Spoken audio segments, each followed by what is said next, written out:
Mais uma vez estamos juntos para continuarmos a leitura do livro Memórias de um Suicida, escrito por Ivone do Amaral Pereira, narrando a saga de Camilo Castelo Branco, que se assina aqui como Camilo Cândido Botelho.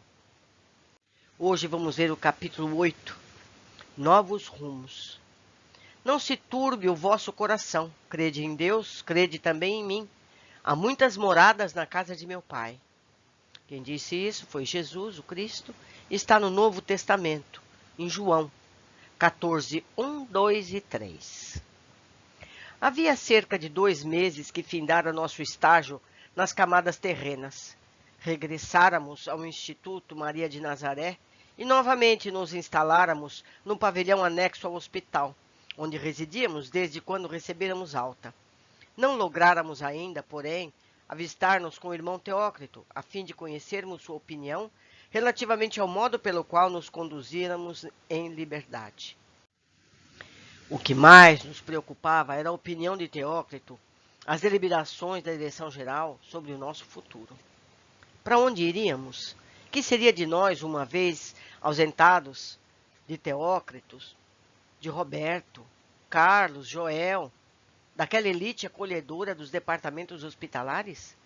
Reencarnaríamos imediatamente, no caso de não termos conseguido méritos para mais longo estágio no aprendizado espiritual? Por um daqueles dias de ansiosa expectação, fomos surpreendidos com visita do velho amigo Jerônimo de Araújo Silveira.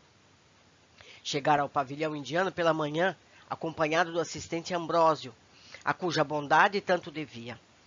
Passara já pelo hospital a despedir-se de Teócrito e seus auxiliares, em cujos corações encontrara sempre sólidas afeições, e agora nos procurava, a fim de retribuir as visitas que lhe fizéramos e também despedir-se, pois que naquela mesma semana encaminhar-se-ia para o recolhimento, a cuidar dos preparativos da reencarnação próxima.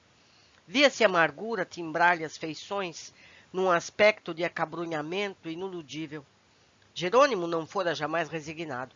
Desde o Vale Sinistro, conhecímo-lo como dos mais desarmonizados de nossa desarmoniosa falange, penalizado ao vitrem, medido pelos os acicates que o deviam ferir.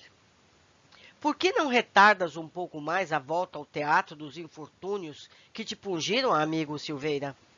Consta-me não ser obrigatório, em determinados casos, o constrangimento à volta. Quanto a mim, dilatarei o mais possível a permanência aqui, a não ser que me demovam resoluções ulteriores. Mas certamente as deliberações tomadas após a última visita, que ao isolamento fizéramos, foram muito sérias e importantes, porque respondeu com ardor e veemência. Absolutamente não convém aos meus interesses pessoais dilatar por mais tempo o cumprimento de dever, que digo eu, da sentença por mim mesmo lavrada no dia em que comecei a desviar-me da lei soberana que rege o universo. Fui grandemente preparado por irmão Santarém e irmão Ambrósio, meus dignos tutores, para esse serviço que se impõe às minhas críticas necessidades do momento. Depois de muito ponderar, cheguei à conclusão de que devo realmente renovar a existência humana o quanto antes, uma vez que meus erros foram graves, vultosas, as minhas responsabilidades, os quais, portanto, onerando de exorbitantes débitos, agora, minha inquieta consciência me obrigam a expungir dela os reflexos desonrosos que a ensombram, o que só poderá efetivar-se em voltando eu ao teatro das minhas infrações, a fim de novamente realizar, mas realizar honrosamente, o mesmo que no passado indignamente desbaratei, inclusive minha própria organização material. Quererás assim dizer que renascerás no porto mesmo? Indagamos em coro. Sim, amigos, Deus seja louvado. Renascerei no porto mesmo, como ainda ontem, pois arei na vida objetiva em casa fazendada. Serei novamente pessoa abastada. Cuidarei de capitais financeiros. Meus como alheios, enfrentarei segunda vez as rijas tentações sopradas pelo orgulho, pelas vaidades e pelo egoísmo. Subirei no conceito dos meus semelhantes, considerar-me-ão um personagem honrado e grata, Serei o mesmo, tal qual fui ontem. Apenas não mais me conhecerão sob desonrado nome de Jerônimo de Araújo Silveira, porque outro receberei ao nascer, a fim de acobertar-me da vergonha que me segue os passos. Apenas tudo isso realizarei como expiação. A terrível expiação de possuir riquezas, mais arriscada e temerosa que a miséria, mais difícil de conceder méritos ao seu infeliz possuidor. À beira de um novo berço, para ainda uma vez ser homem e ressarcir antigos delitos, comover-me-á até as lágrimas o verificar a paternal bondade do Onipotente, concedendo-me a graça do retorno protegido pelo esquecimento, pelo disfarce de uma nova armadura carnal, um nome novo, a fim de que a minha desonra de outrora não seja por toda a sociedade em que vivi reconhecida e execrada. E eu, assim confiante e fortalecido, possa tentar a reabilitação perante a lei universal, que de todas as formas infringi, perante mim mesmo, finalmente. Pois saberei, todos vós, amigos, a vergonha da desonra ruboriza-me ainda as faces espirituais, como no dia aziago, em que me confiei ao suicídio no intuito de livrar-me dela. Impressiona-me a tua argumentação, ó Jerônimo. Com satisfação verifico que não foram inúteis os esforços do irmão Santarém, o irmão Ambrósio em torno do teu caso, interveio João da Azevedo.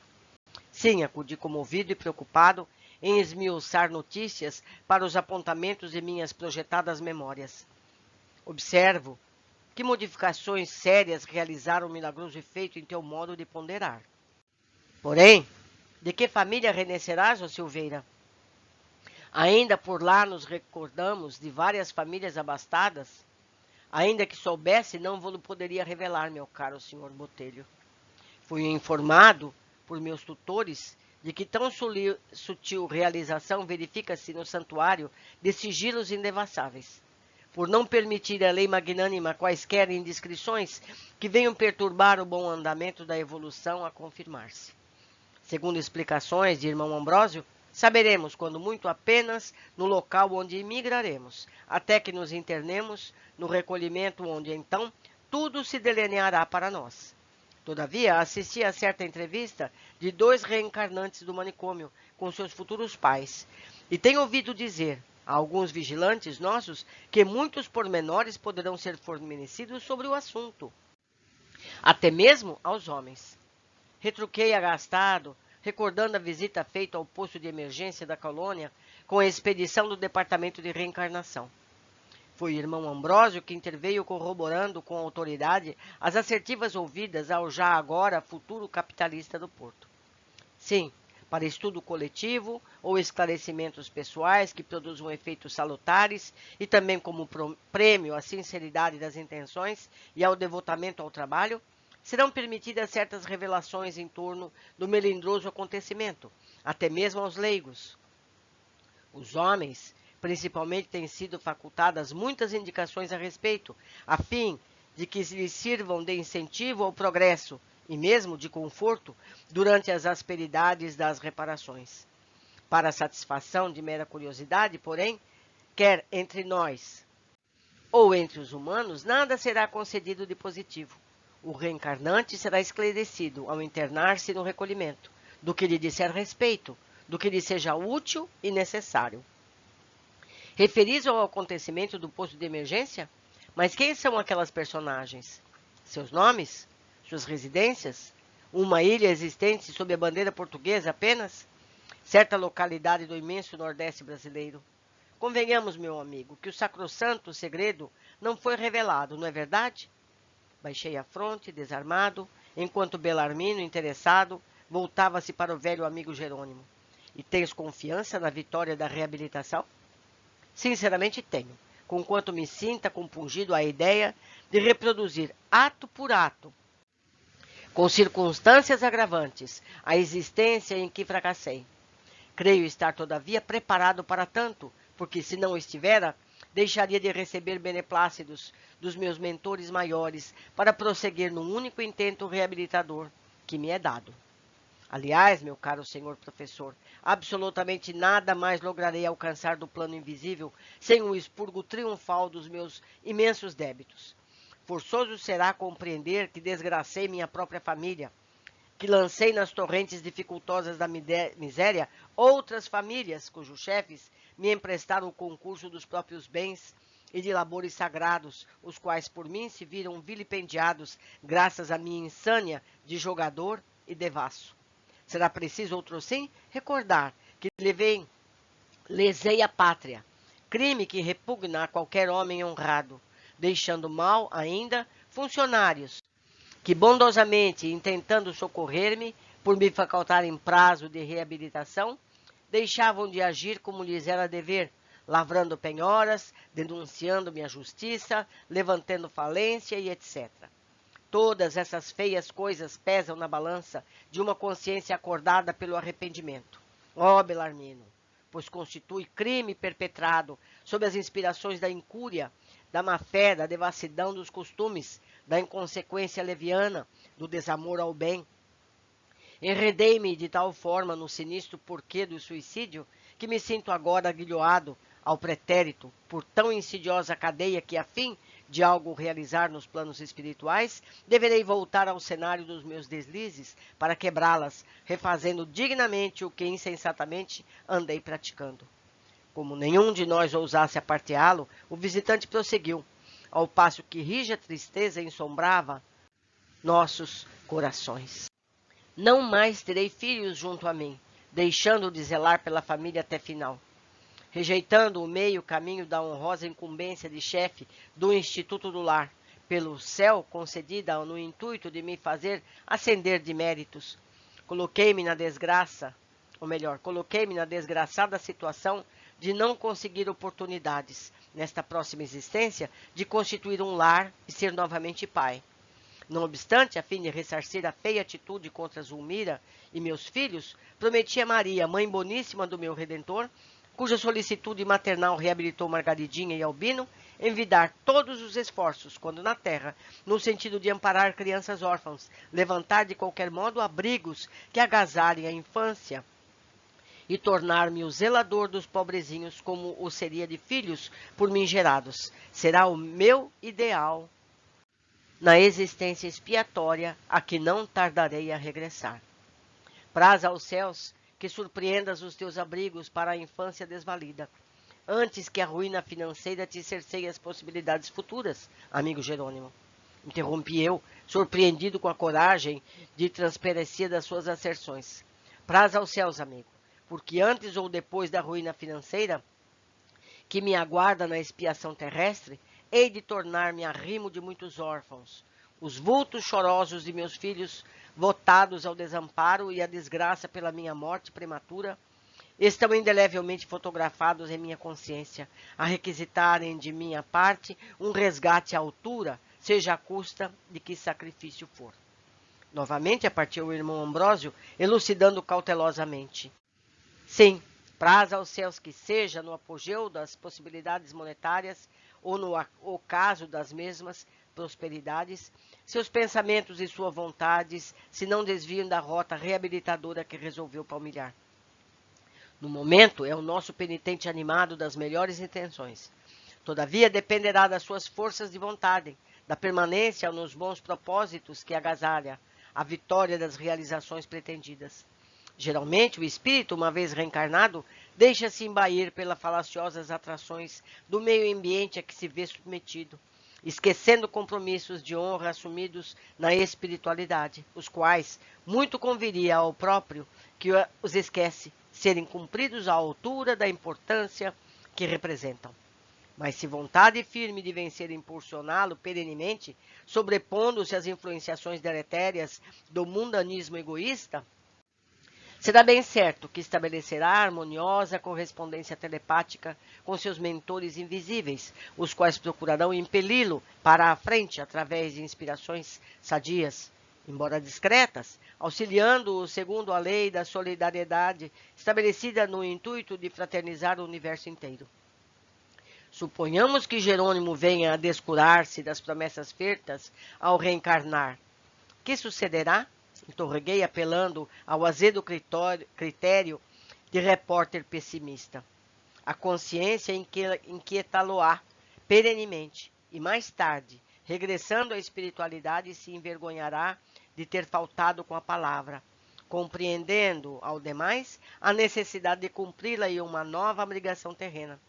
Esperamos, no entanto, que tal não aconteça, no caso em apreço. Jerônimo possui o principal fator para realizar o prometido, a boa vontade, a ternura pelo órfão abandonado.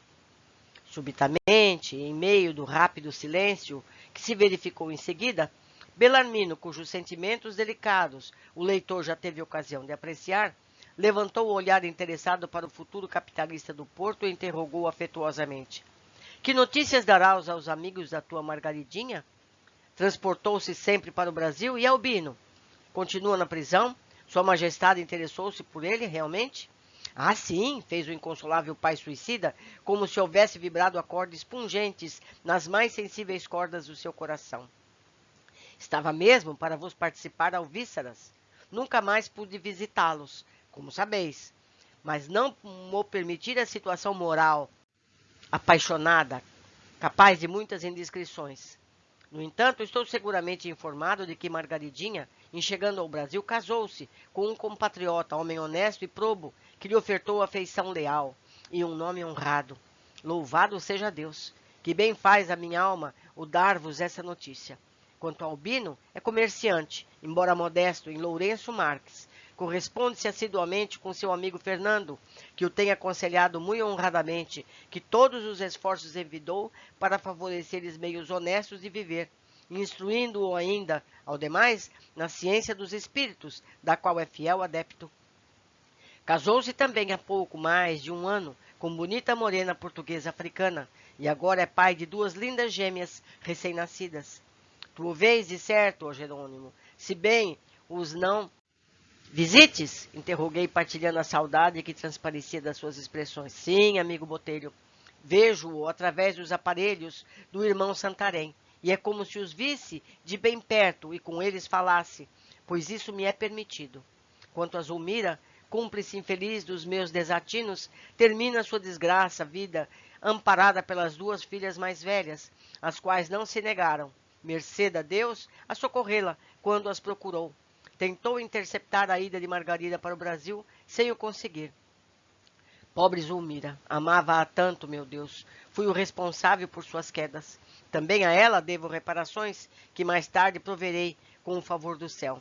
2 dias depois, Roberto de Canalerras voltou a visitar-nos, de posse de um convite de irmão Teócrito para, à noite, atendermos a reunião solene a realizar-se na sede do departamento hospitalar.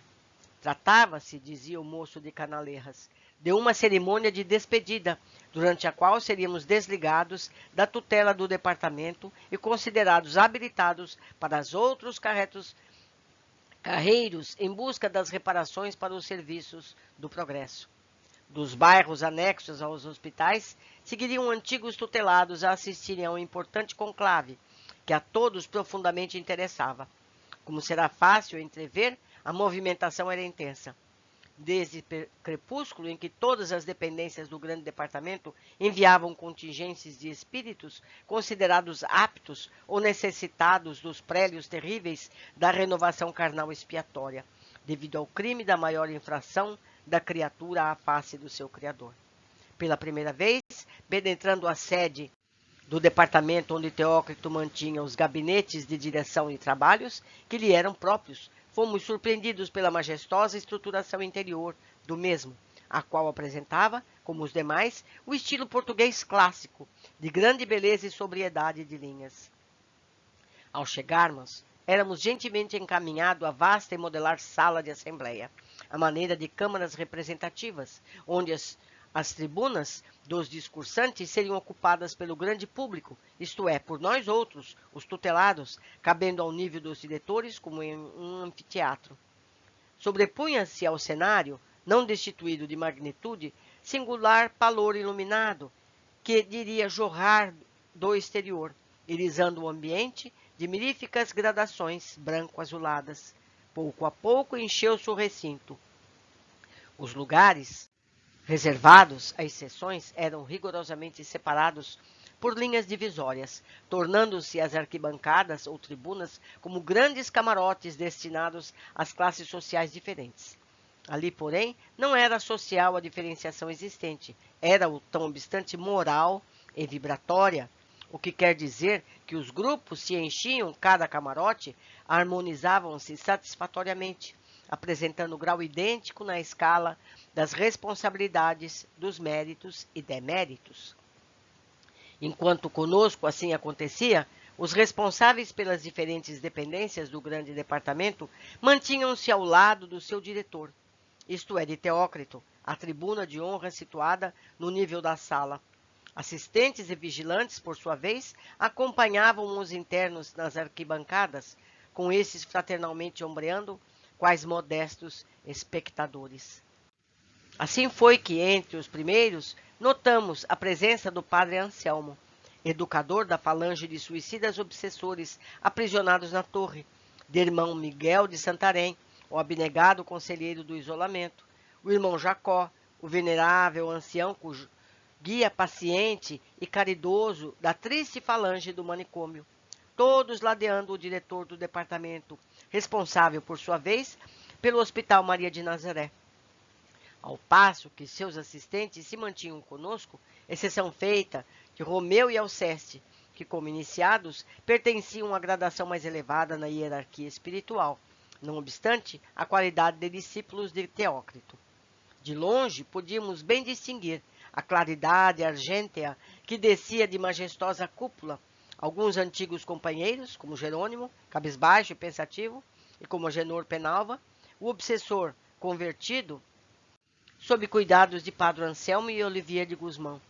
Depois de 38 anos de pacientes esforços, e cujas feições severas, duras, dir-se-iam traduzir desconfianças, expectativa ansiosa e sombria, pavor indefinível. Em meio à augusta simplicidade, no entanto, foi que se desenrolou a magna cerimônia. Nenhuma particularidade ou traço de ineditismo surpreendeu nossas atenções ávidas do sensacionalismo mórbido da terra. Praz aos céus que um dia os homens encarnados responsáveis pelos graves problemas que agitam a humanidade aprendam com os espíritos a singeleza que então tivemos ocasião de apreciar quando se reúnem em festividades ou deliberações. No entanto, tratava-se de uma sessão magna, em a qual se resolveriam destinos de centenas de criaturas que se deveriam recuperar do erro a fim de marcharem para Deus. Efetivamente, Teócrito levantara-se, deixando irradiar do semblante fino, quase translúcido, um sorriso amável para os seus pupilos, como se muito fraternalmente os saudasse, e depois de aceno afável, começou instilando novos anseios de vida em nossas almas, rejuvenescimento para a peleja do porvir que vinha anunciar. Nós vos saudamos, diletos pupilos, caros irmãos em Jesus Cristo, e é em seu nome excelso que vos desejamos a gloriosa conquista da paz. A voz do insigne diretor, porém, ou as vibrações do seu pensamento generoso em nosso favor, o qual entendíamos como se tratasse de sua voz, chegava ao nosso entendimento doce e murmurante, quase confidencial. No entanto, a grande assistência ouvia-o nitidamente, sem que um só monossílabo se perdesse. Espanhóis afirmavam mais tarde que o orador falava, naquela noite, em seu idioma pátrio, havendo até mesmo expressões costumeiras do lar paterno, deles esquecidas desde a infância e que muitos comovia e sensibilizava. Nós, os portugueses, porém, contestávamos, pois o que ouvíamos fora o bom português clássico de Coimbra, ao passo que os brasileiros presentes pretendiam ter ouvido o suave e terno linguajar das plagas nativas, com seus acentos próprios e o sotaque que tanto desagrada em Portugal. Aqui um parênteses. Mesmo entre desencarnados, somente os espíritos muito elevados poderão produzir semente fenômeno telepático. O que ele está se referindo? Que o pensamento saía no idioma de quem o emite, mas cada um recebia em seu próprio idioma. Então, o idioma, nos planos espirituais, quando emitido por um espírito elevado, ele não faz diferença, porque nós todos vamos ouvir nosso próprio idioma. Não é? Interessantíssimo isso. Continuando. E sincero encantamento a toda a assistência impregnava de lenientes emoções. Ele, não obstante, prosseguiu. Não sois estranhos, meus amigos, ao móvel da presente reunião. É o vosso futuro que aqui se delineia, o destino que vos aguarda, que será consertado em programação que devereis não apenas conhecer, mas, acima de tudo, estabelecer e aprovar. Desde o dia em que os umbrais dessa colônia correcional se descerraram por ordens do alto, a fim de vos recebermos e hospedarmos, tendes vivido entre alternativas de um hospital-presídio. A vosso próprio benefício fizemos, porém, para que mais fundas não se tornassem as vossas desgraças, mais ríspidas vossas responsabilidades, nos desvios das inconsequências funestas que fatalmente vos teriam absorvido totalmente por séculos de gravíssimas transgressões. Não fosse a intervenção caridosa do pastor imaculado que partiu à vossa procura, ansioso por vos trazer ao aprisco. No entanto, hoje venho para vos participar que, a partir deste momento, os mesmos portões que se fecharam sobre vós, aprisionando-vos por impositivos de severa proteção e vigilância, descerram-se agora, permitindo-vos liberdade. Sois livres da tutela do departamento hospitalar, meus irmãos. Tudo quanto a esses hospitais e a esses presídios competia tentar, a fim de vos auxiliar na emergência crítica em estáveis embaraçados, foi realizado. De agora em diante, novas tentativas se impõem ao vosso trajeto. Novos afazeres e condições de vida reclamam da vossa parte atividades e energias que sinceramente desejamos sem esmorecimento nem tibieza, pois já tereis bem compreendido que jamais haveis de morrer, jamais conseguiríeis desaparecer da frente de vós mesmos ou da frente da criação ou do universo. E isso acontece porque sois criaturas emanadas do fluido eterno da mente divina. Em vós reside a vida eterna, daquele que vos concedeu a glória de vos criar à sua semelhança, o que equivale a dizer que sereis como ele é por toda a eternidade. Vede que, possuindo vida eterna, finalidade gloriosa, reclama vossa presença no seio da eterna pátria, onde o soberano Senhor do Universo mantém a intensidade da sua glória. Para que, pois, haveis de recalcitrar contra a vossa origem divina? Por que se inferiorizar a criatura na desobediência quanto mais às leis imutáveis da criação? Se no seu cumprimento é que encontrará os verdadeiros motivos para se sentir honrada, assim como a felicidade, porque tanto se empenha e suspira, a alegria e a paz, a glória morredoura? Vosso suicídio, para que vos aproveitou? Apenas para vós próprios demonstrar o grau da ignorância e da inferioridade em que laboráveis, presumindo possuir muito saber, muita ciência, apenas para distender vossas amarguras e longitudes incalculáveis para o vosso raciocínio, quando seria muito mais suave, porque meritório, o acomodar-vos sobre impositivos da lei, que permite as atribulações cotidianas como incentivo ao espírito para o progresso e para a elaboração das faculdades sublimes de que é depositário. Que vos sirva a amarga lição da experiência, meus amigos, que as lágrimas vertidas por vossas almas inconsoláveis, em presença da realidade que vindes contemplando, se perpetuem nos resfolhos das vossas consciências como salutar advertência para os dias por vindouros, quando, renovando experiências que deixastes fracassar, praticardes as sublimes tentativas de reabilitação. Em vos participando a liberdade que por lei vos é outorgada, referimo-nos ao direito que tendes de, por vós mesmos e sobre a vossa responsabilidade, tratar dos interesses próprios, presidindo com vosso próprio raciocínio os destinos que vos aguardam. Sim, sois livres de escolher o que melhor vos parecer. Recebestes até agora, estagiastes elucidações convenientes que vos permitem o critério da escolha. Quereis retornar à terra imediatamente, tomando o novo fardo corpóreo? Vós, cuja razão devidamente esclarecida concluiu pela necessidade imperiosa e indispensável da terapêutica reencarnacionista, única que vos conduzirá à cura definitiva dos complexos que vos têm afundado nos pantanais de irremediáveis amarguras? Tendes liberdade para fazê-lo, uma vez que estáis para tanto preparados.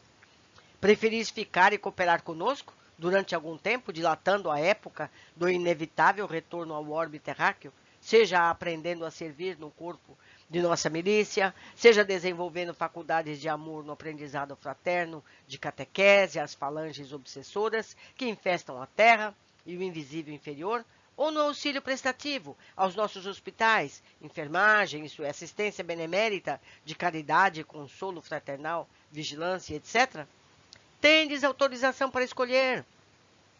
Nosso campo de ação é intenso e muito vasto, e nas fileiras da nossa agremiação, bem recebido será a voluntário que, amando o Senhor, respeitando suas leis, desejando trabalhar e servir para progredir, submetendo-se aos nossos princípios de direção, se for inexperiente, quiser colaborar para o engrandecimento do bem e da justiça.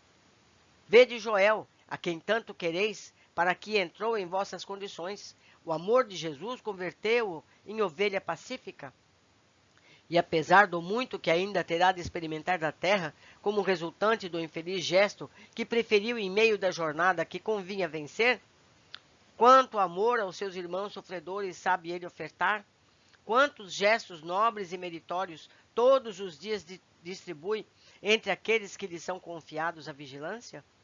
Porventura desejais aqui ficar, sem coisa alguma tardares para o benefício próprio, perambulando de departamento em departamento, observando fatos, presos a um círculo vicioso de contemplação improdutiva, ou entre o invisível inferior e a terra, arriscando-se a perigosas tentações, inativos ociosos a exercerem mendicância do astral, sem algo a meritório praticar, conquanto incapazes da prática do mal, uma vez que não sois maus? Até isso eles podem ficar à toa vagando, até isso eles têm essa possibilidade de escolha. Não nos oporemos tampouco conquanto com todas as forças da nossa alma e todo o nosso sincero empenho dos nossos corações, vos aconselhamos que assim não procedais. É que isso redundaria em agravos penosíssimos para a vossa situação, em angústias evitáveis, mas que prolongariam em estados insustentáveis, que vos cumulariam de desvantagens amargosas, de incertezas e responsabilidades que muito conviria evitardes. Ou de outro modo, desejais prolongar a permanência ao nosso lado, a fim de vos iniciardes nos conhecimentos superiores da vida, consagrando-vos aos cursos preparatórios para a verdadeira iniciação, só possível após os resgates a que vos comprometestes com a própria consciência? Sede bem-vindos, ó amigos, e aprendei com o mestre dos mestres os primórdios que vos têm faltado, e receberei em seu nome os elementos com que vos fortificareis para a consecução dos ideais de amor, de justiça e de verdade. Muitos de vós, presentes a esta assembleia, se encontram habilitados para esse curso preparatório. Para outros, porém, o momento ainda não chegou. Suas consciências segredam-lhes o caminho a seguir, sem que nos constranjamos a proferir-lhes os nomes. Mesmo os habilitados, todavia, nada obrigará à aceitação do convite que ora foi feito. Aceitá-lo-ão, se o quiserem, por livre e espontânea vontade. Murmuração discreta percorreu a assistência.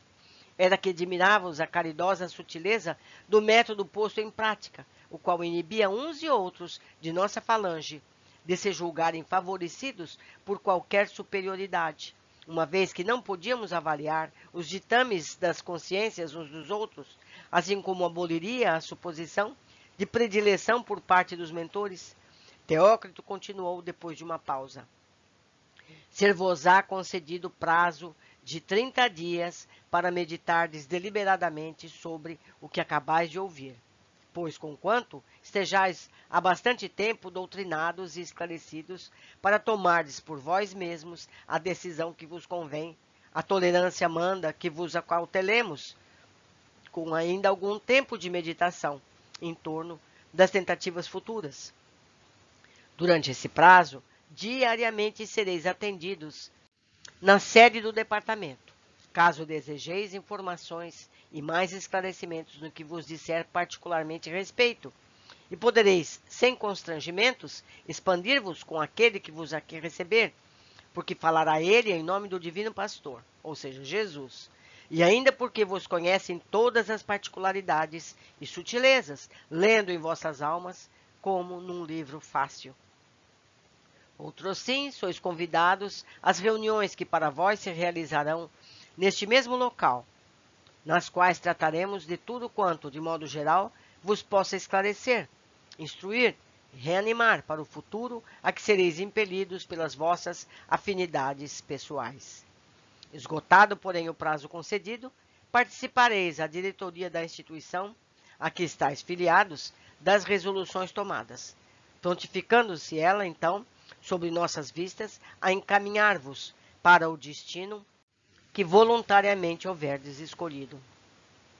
A tão simples como importantes falas, seguiu-se a primeira exposição dos deveres que nos caberiam como espíritos arrependidos e desejosos de reabilitação. Seria como a primeira conferência da série para que nos o convidavam. O próprio Teócrito fora o orador. Falara paternal e conselheiramente, sem arroubos apaixonados da oratória, mas deixando penetrar até o âmago de nossas almas profundas reflexões em torno das particularidades inferiores de cada um. Dir-se-ia que, legítimo conhecedor dos complexos que enredavam o nosso ser, trazia o objetivo de ajudar-nos a reconhecê-los, medi-los, esmiuçá-los, a fim de nos animar a dar-lhes combate. Dali nos retiramos, nessa noite memorável, reconfortados, como fortalecidos por benfazeja esperança. E ali voltamos ainda muitas vezes para ouvi-lo expandir-se sobre os mais elevados conceitos que poderíamos conceber, acerca da vida, das leis do universo, das magnificências morais resultantes do cumprimento do dever, da observação da justiça, da prática do amor e da fraternidade, da obediência à razão, como a moral de todos os demais princípios do bem. Extinto o prazo estabelecido pelos regulamentos internos, grande movimentação verificou-se na fisionomia pacata do departamento hospitalar e da torre. Turmas de asilados cruzavam as alamedas nevadas dos parques, demandando a sede do departamento acompanhadas de seus mentores, a fim de participarem as autoridade máxima da nobre agremiação às resoluções definitivamente tomadas depois das mais graves elucubrações e análises sobre a situação própria, assistidas pelos desvelados conselheiros e educadores, e orientadas pelo próprio Teócrito, como vimos. Agenor Penalva, assim como vários outros prisioneiros da torre, suicidas obsessores que haviam semeado desordem, lágrimas, desgraças incontáveis no decorrer do pretérito, quer na qualidade de homens encarnados, quer mais tarde como espíritos inferiores que eram, Jerônimo de Araújo e Silveira, Mário Sobral e outros declararam preferir a reencarnação imediata. Tais os incômodos dos remorsos, as angustiosas perspectivas do passado, que obsidiavam suas mentes em flagelações insuportáveis, incapacitando-os para outra e qualquer tentativa. Tinham urgência de expiação, a verem se conseguiriam tréguas no esquecimento temporário dos serviços de renovação planetária, para depois então cuidarem, mais serenos, de maiores realizações.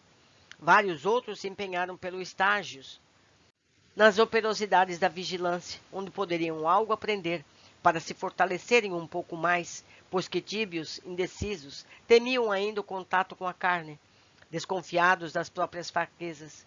Algum tempo de contato com as caravanas heróicas no serviço de socorro e auxílio aos desgraçados no Vale Sinistro, como na terra, desempenhando a beneficência, preparar-los-ia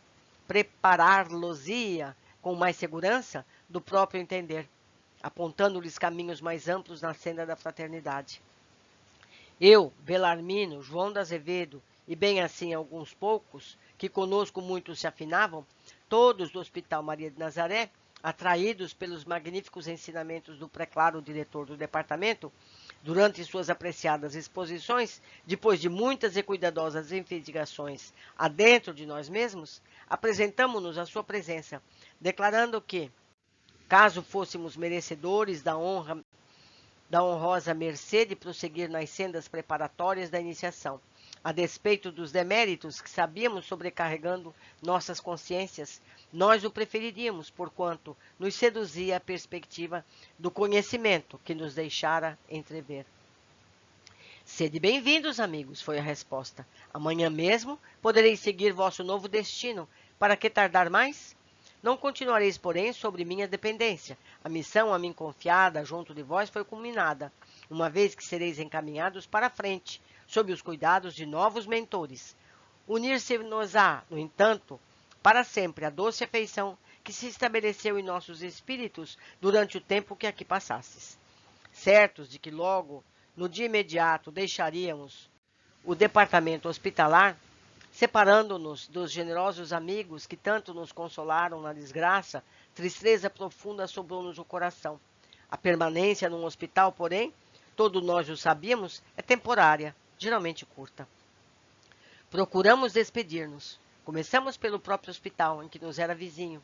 Joel abraçando-os, entre sorrisos, e 1 minuto de intervalo nos afazeres que se afiguravam múltiplos naquela manhã, em virtude da chegada, dentro de poucas horas, de novo contingente de réprobos apanhados no vale. Disse-nos, confortando-nos ainda uma vez: não penseis que estareis separados de nós, outros. Havemos de ver-nos muitas vezes. Paciência, meus amigos, paciência. Carlos e Roberto, como sempre, prontificaram-se a guiar-nos às visitas e despedidas. Revimos e abraçamos todos os nobres mentores, os amigos incansáveis de dedicação, a quem tanto devíamos os amáveis conhecimentos que tivemos, a honra de fazer fora do nosso departamento, os quais se estenderiam através do tempo, solidificando-se em perpétuas afeições. Achávamos-nos no departamento de reencarnação, acompanhados das gentis irmãs servidoras, Rosália e Celestina, quando ali deram entrada vários pretendentes à matrícula no recolhimento. Era compungente observá-los, maturando sobre as dramas nefastos que assim os impeliam para futuro acerbo tão depressa. O futuro Redentor, dir-se-iam réprobos expulsos do paraíso por falta de afinidades para habitá-lo por mais tempo. O triste êxito de condenados aos infernos pelas mais graves desobediências das leis do Senhor, todo bondade e misericórdia. Era com efeito tudo isso. Era a falange de arrependidos que, por entre as lutas das incompreensões das provas terrenas, iam polir a consciência maculada pelo pecado, batizando-a no fogo redentor do sofrimento e assim redimindo-as da desonra. Ele está se referindo à terra. Ele está dando essa descrição da terra para onde eles se reencarnarão. Que coisa, hein? Caminhavam em fila extensa, de 2 em 2, subindo as escadarias da sede do departamento e desaparecendo dentro em pouco no interior do mesmo. Prisioneiros do passado ominioso, escravizados pelo negror da mente, incapacitados em vista de seus pungentes remorsos para quaisquer tentativas antes de uma reencarnação expiatória. Seguiam cabisbaixos, tristes, constrangidos, temerosos, dando a impressão de que só se submetiam à dura penalidade porque outro remédio não haviam encontrado para lhes restituir a honra espiritual, a serenidade íntima, senão este providencial recurso que a lei magnânima lhes apontava: voltarem a ser homens, renovarem-se nas lidas planetárias através de exercícios reabilitadores do cumprimento do dever.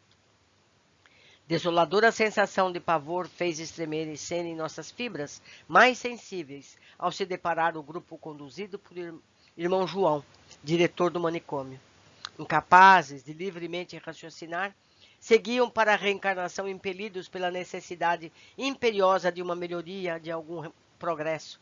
E somente as escassas extenuantes que deveriam trazer, com os deméritos que a evidência mostravam, estabeleceriam condições para a existência que buscavam, assim como seus lastimáveis estados vibratórios. Irmão João, o generoso Teócrito, os técnicos do departamento de reencarnação, a direção-geral da colônia, seus guardiães maiores, todos criteriosamente inspirados na justiça e na misericórdia das leis soberanas do onipotente Criador, eram os mesmos que supriam suas incapacidades de justo discernimento para livremente escolherem o futuro, estabelecendo em conselho o que melhor lhes convia, e para isso recebendo o beneplácito do Mestre Redentor Jesus.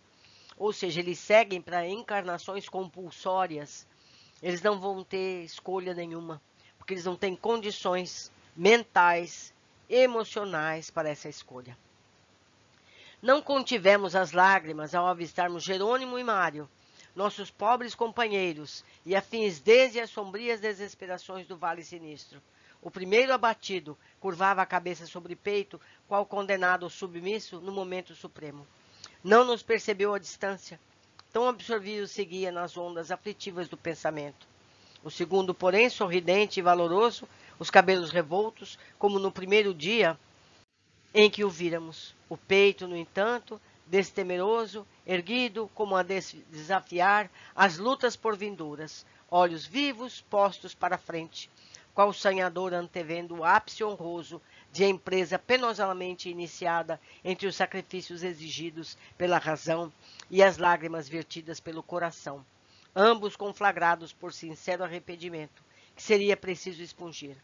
Ao nos avistar, acenou amigavelmente num adeus que parecia derradeiro, enquanto o frêmito de indescritível horror confrangia nossas almas. O desgraçado acenava com 2 miseráveis tocos de braços, onde não existiam mãos, ao passo que estas já estavam destacadas, encravadas em seu próprio pescoço, como recordando a morte violenta pelo estrangulamento, a mesma por ele dada à infeliz Eulina. Meus amigos, esse parágrafo é importantíssimo. Então o pobre vai animado, feliz da vida, com a oportunidade de quitar a sua dívida de assassino e suicida. E ele mesmo já se mostra sem os braços e com a garganta presa. Certamente ele nascerá mutilado e com problemas respiratórios. E vai feliz, e vai feliz. Meus amigos, são lições importantíssimas para nós todos. Vamos continuar.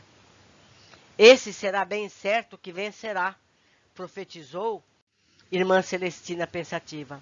Sua própria migração terrena será calvário áspero, próprio das almas corajosas que se arrependem. Vejam só, estão vendo que ele vai vencer por causa do ânimo que ele apresenta. E do berço ao túmulo apenas lágrimas e asperezas conhecerá. Arrastar-se-á sem esperanças nem compensações, mutilado, enfermo, humilhado, ridicularizado, traído pela própria mãe, que o repudiará ao dar-lhe vida, pois só obterá um corpo nos ambientes viciados em que outrora se chafurdou. Mas será preciso que assim seja, ó meu Deus, para que se reconcilie com a sua consciência própria e se reencontre harmonizado com o progresso natural de cada criatura em procura de Deus. Tão bem assim o compreendeu que ele mesmo escreveu a sentença que lhe convém e entregou ao irmão Teócrito para encaminhá-la à direção geral e conseguir a aprovação do seu guardião maior, isto é, Maria, governadora da legião a que pertencemos. Mário impôs-se expiação duríssima, como tantos e tantos irmãos nossos existentes sobre a crosta da terra, no resgate severo e decisivo.